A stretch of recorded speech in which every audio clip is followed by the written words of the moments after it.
May minahan ng pilak at lugar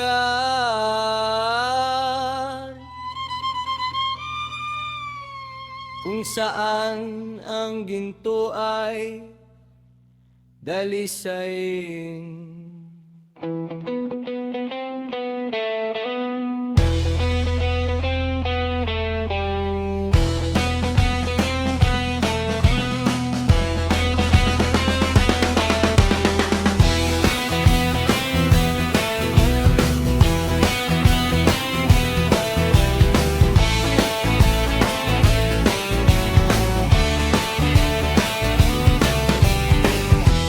Alay kinukuha mula sa lupa at ang tanso ay niluluto mula sa mineral. Tinatapos ng tao ang kadiliman, kanilang inuusisa ang pinakamalalim na bahagi sa pinakamadilim na lugar para sa mineral. Sila ay naghuhukay ng balon na malayo sa mga tirahan ng tao, sa mga lugar na hindi pa natatapakan ng tao, malayo bato. Sila ay nakabiting at tumugoy.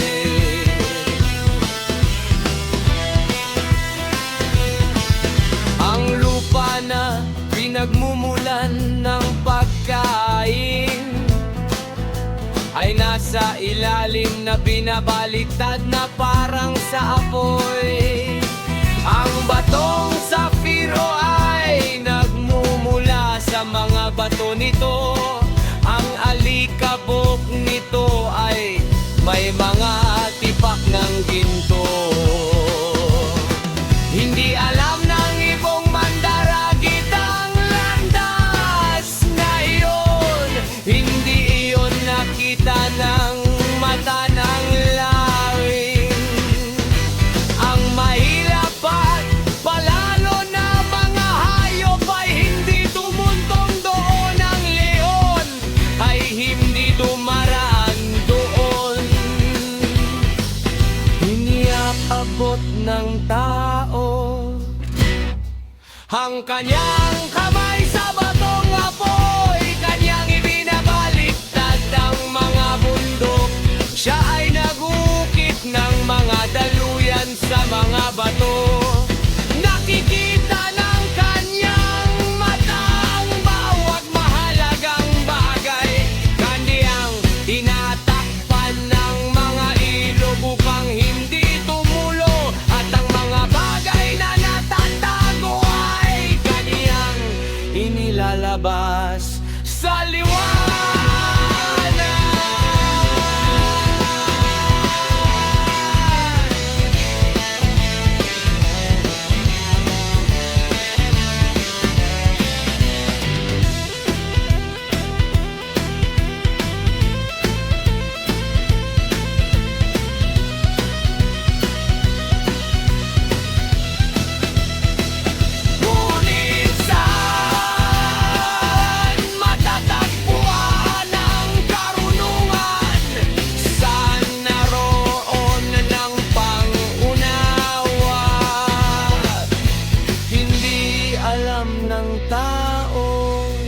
Ang kanyang halaga, hindi siya matatagpuan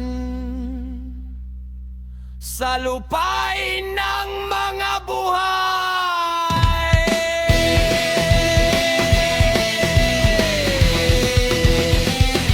Sinabi ng kalaliman, wala siya sa akin na sinabi ng dagat.